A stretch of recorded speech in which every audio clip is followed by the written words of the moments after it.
in this video I'm going to be talking about all the things that I wish I knew before I got an Aussie Bulldog.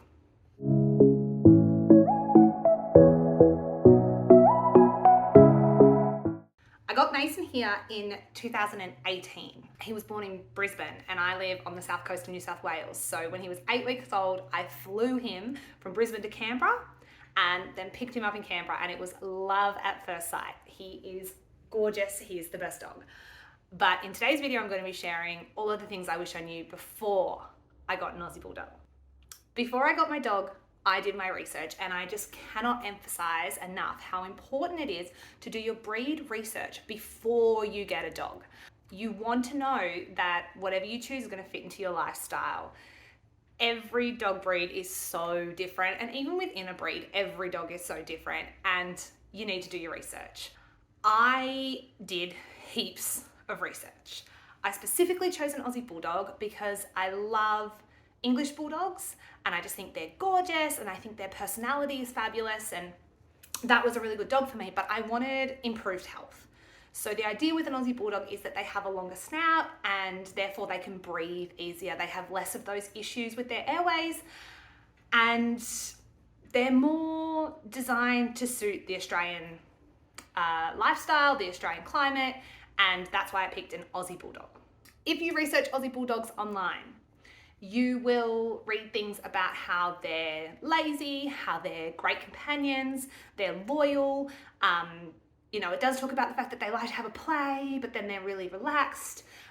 They don't handle the heat well. They're great family pets. And that was kind of what I had discovered from the research I had done. What I hadn't banked on was how much energy my Aussie Bulldog was going to have. Now, Mason has recently turned 4. I would say he has settled down in maybe the last 6 months to a year, but particularly the first 2 years of him being a puppy were just full on. I know so many people hear the word bulldog and they picture this big fat thing that just lays on the couch all day and doesn't have the energy to do much. That's not this dog. This dog is go, go, go, go.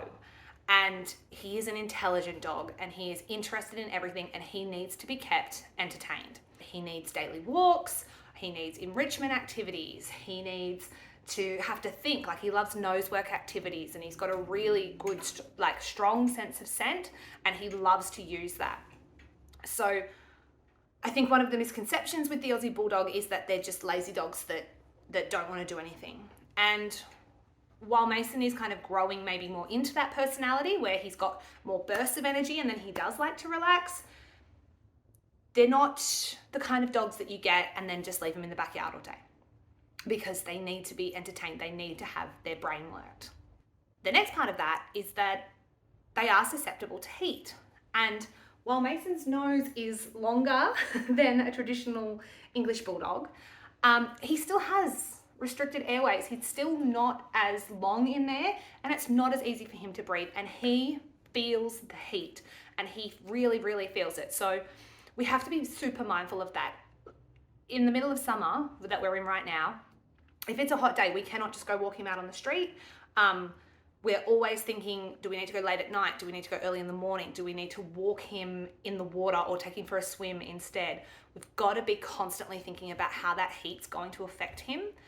That is a big, big, big thing with Aussie Bulldogs. Depending on what your Aussie Bulldog's nose is like, what their build is like, how they're put together, you need to be thinking about what you're going to do for them to help to keep them cool. Whether that's ensuring that they've got shade and a pool and somewhere cool to lay down outside, or having the capability to keep them inside with the aircon on. You have to consider, what are you going to do when it's hot out? How are you going to keep your Aussie Bulldog safe? A key thing with Mason was that he was a really cute little puppy. He was pretty tiny. I mean, he had massive paws, but he was a cute little thing. And it's easy to forget when they're small and cute and puppies that they're going to grow in to 35 kilo, very, very big, very strong dogs. And so I just encourage people to keep that in mind when you've got a puppy. Where are you going to let your dog? Now, Mason's laid on the bed, he's laid on the couch. I'm still happy with that, but he takes up a lot of room. And so you need to consider that. If you're going to let them do it when they're a cute little puppy, are you going to be so comfortable with it when they're a big 30-kilo dog? When Mason was a puppy, it was cute when he used to chase the broom if we were sweeping things up. As a big dog, not so cute. As a little dog, it's, really easy to share your bed with them. As a 30-kilo dog, Mason takes up most of my bed. As a little puppy, it doesn't matter if he pulled on the lead out ahead of me. As this big lump here, it matters, and he needs to have leash manners, and he needs to be controllable. So these are really key things. Think about the breed you're getting, think about what they grow into, and make sure you're considering that when you're planning your training and you're setting your dog up to success as a puppy. I find that Aussie Bulldogs love people and they love company. I am really lucky that I'm in a situation where when I go to work, I'm able to take Mason to my parents' house and he spends the day with their Labrador. He loves to be around, whether it's other dogs or people. He just loves that, and he is a real people dog. I think they're the kind of dogs that just bond really, really closely with their family or their owner. I think they need someone that's got that time for them.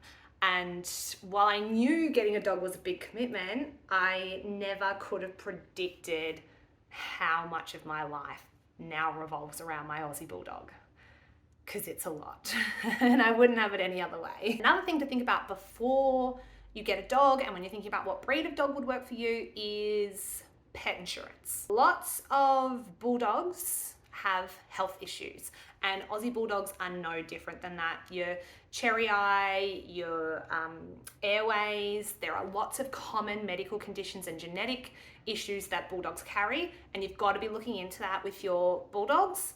I've been really lucky with Mason, touch wood. So far, we haven't had any of those traditional kind of Bulldogs problems. He does have a degenerative spinal issue, but we don't know whether that was genetic or possibly from an injury as a puppy, but really, really look into that. And in that, on that health side of things, think about what you're going to do for pet insurance. So a lot of things that Bulldogs need are not covered under like your standard, most basic pet insurance. So you really want to check what's covered in your policy. Do they do all of the things that your Bulldog might need? Often it costs more for certain breeds, and Bulldogs are one of those breeds that's often on the higher end of what you'll pay for pet insurance. If you decide not to go the pet insurance route, how are you going to save money for those unexpected medical things? Mason, with his back, has had to have x-rays as a 1-year-old puppy, and that was quite expensive. He has snorted up a tiny little stick and got it stuck up in his nose at one point. We had to knock him out and get that out. That was quite expensive. People often think, oh, vaccinations, annual vet visits, food, leads, and they think about the cost of those things, but really keep in mind, what are you going to do if there is a medical issue, and how are you going to cover that? Are you putting money away in savings? Do you have pet insurance? What is your plan for when things like that possibly happen? And I guess the last thing is that I just could not have ever known how much I was going to love him. He is such a huge part of my life. He, I spend my weekends walking him and playing with him and hanging out with him. I have an Instagram channel all about him. Now we're here with a YouTube channel for the two of us. He's just got such a great personality. He is inquisitive, he's playful, he's quirky, he's a bit of a bully, he's got a buff head, he loves to butt you in the leg with his nose to let you know he's there and to get your attention, but he loves to be around people. And then he's got this cuddly side where he wants to snuggle up against you and just have cuddles all the time. And then he's got his adventurous side where we go out into the bush and he wants to do all these walks and he wants to go to the beach, and he is the coolest dog. He is my best friend. I love him more than anything else in the world, and I am so lucky to be an Aussie Bulldog mum. So if you're thinking about it and it all aligns and you've done your research and you're thinking, yes, the Aussie Bulldog is for me, then go for it. You will not regret it. If you have an Aussie Bulldog or you get an Aussie Bulldog, please share photos with me. Find me over on Instagram or leave me a comment. I love, love, love, love, love to see pictures of other people's Aussie Bulldogs and the fabulous lives they're leading. So get in touch.